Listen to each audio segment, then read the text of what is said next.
വിട്ട് പോകുമ്പോൾ കുറച്ചൊരു ഡൗട്ട്സും കൺഫ്യൂഷൻസ് ഉണ്ടാവുമല്ലോ. അവിടെ പോയ സ്റ്റുഡൻസ് ആയിട്ട് കണക്ട് ചെയ്യാൻ ഉറപ്പായിട്ടും നമുക്ക് സെമിനാർസ് വരാറുണ്ട്. അവിടെയുള്ള സ്റ്റുഡൻസിന്റെ നമ്പേഴ്സ്, പാരന്റ്സിന്റെ നമ്പേഴ്സ്, നിങ്ങൾക്ക് അങ്ങനെ എന്ത് ഡൗട്ടോ കാര്യങ്ങളുണ്ടെങ്കിലൊക്കെ ഞങ്ങൾ അത് തരും. നിങ്ങൾക്ക് അവരെ വിളിച്ച് കൺവീനിയന്റ് ആയിട്ട് സംസാരിക്കാനൊക്കെ പറ്റും. അവർ വീഡിയോ കോളിൽ നമുക്ക് അവൈലബിൾ ആണ്. നമുക്ക് സെമിനാർ നടത്തുന്ന സമയത്ത് ജർമ്മനിയിൽ നമ്മുടെ സ്റ്റുഡൻസ് അവൈലബിൾ ആയിട്ട് നമുക്ക് വീഡിയോ കോളിലൊക്കെ വരും. അപ്പോൾ നിങ്ങൾക്ക് എന്ത് ഡൗട്ട് ഉണ്ടെങ്കിലും അവർ ക്ലിയർ ചെയ്ത് തരും. നമുക്കൊന്ന് ഒരു അഡ്മിഷൻ സ്റ്റുഡന്റ് വന്നിട്ടുണ്ട്. അപ്പോൾ ആൾക്കൊന്ന് ജർമ്മനിയിലത്തെ ഒരു സ്റ്റുഡന്റുമായിട്ട് കോണ്ടാക്ട് ചെയ്യണമെന്ന് പറഞ്ഞു. ഇട്ടിയുടെ എക്സ്പീരിയൻസ് ഒന്ന് ആൾക്കൊന്ന് ഷെയർ ചെയ്ത് കൊടുക്കാവോ?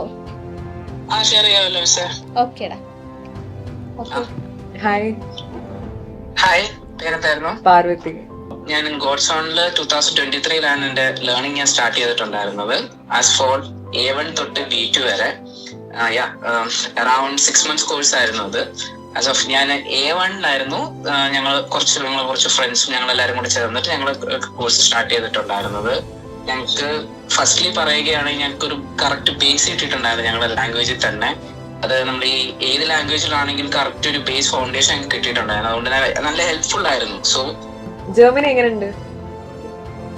ജർമ്മനി നല്ലൊരു രാജ്യമാണ് പറഞ്ഞു കഴിഞ്ഞാൽ. ബിക്കോസ് ജർമ്മനിയിൽ തന്നെ വരുമ്പോൾ നമുക്ക് ഒരു ഇന്റർനാഷണൽ ഒരു അറ്റ്മോസ്ഫിയർ നമുക്ക് കിട്ടും. അതുപോലെ തന്നെ നമ്മുടെ basics of life standard, living culture എല്ലാം മാറും. ഒരു ഇന്റർനാഷണൽ ലിവിങ് സ്റ്റാൻഡേർഡിലേക്ക് ഓവറോൾ ആയിട്ട് നമുക്ക് മാറും ഫുള്ളായിട്ട്. അതുപോലെ തന്നെയാണ് നമുക്ക് നമ്മളൊരു കറക്റ്റ് ജർമ്മനി വന്നു കഴിഞ്ഞാൽ നമ്മൾ ജർമ്മൻസിനെ മാത്രമല്ല കാണുന്നത്. ഓൾ ഓവർ ദ വേൾഡിൽ, സ്പെഷ്യലി യൂറോപ്പിലെ ഒരു സ്റ്റാൻഡേർഡും കൾച്ചറും നമുക്ക് ആദ്യം തന്നെ മനസ്സിലാക്കാൻ പറ്റും. അതാണ് മെയിൻ കാര്യം ജർമ്മനി നമ്മൾ പറയുകയാണെങ്കിൽ. എനിക്ക് ഇവിടെ ജർമ്മനിയിൽ ഒരു ഓണും അപ്പാർട്ട്മെന്റും കോൺട്രാക്റ്റും ഫസ്റ്റ് 1 month വരെ അവിടുത്തെ ഉള്ള മാം, സുമിഷ മാം ആയിക്കോട്ടെ, അൻസി മാം ആയിക്കോട്ടെ, ശ്രീധന്യ മാം, ഇവരൊക്കെ എനിക്ക് കോൺടാക്ട് തന്നെ ഉണ്ടായിരുന്നു ഫസ്റ്റ് മന്ത്. അത് കഴിഞ്ഞിട്ടും അവർ കോൺടാക്ട് തന്നെ ഉണ്ടായിരുന്നു. From beginning till the end എല്ലാ കാര്യത്തിനും അവർ തന്നെ ഉണ്ടായിരുന്നു. കൂടുതൽ എക്സാംസ് ആയിക്കോട്ടെ, എക്സാം ഓറിയന്റേഷൻസ്, A1 ക്ലാസ്സസ് എല്ലാത്തിലും അവർ തന്നെ ഉണ്ടായിരുന്നു. ഓക്കെ, ഞാൻ കുറച്ചൊക്കെ ഡൗട്ട്സോടെ ആയിരുന്നു വന്നത്. സോ ഈ ഇൻഫർമേഷൻ ഷെയർ ചെയ്തതിന് താങ്ക് യു.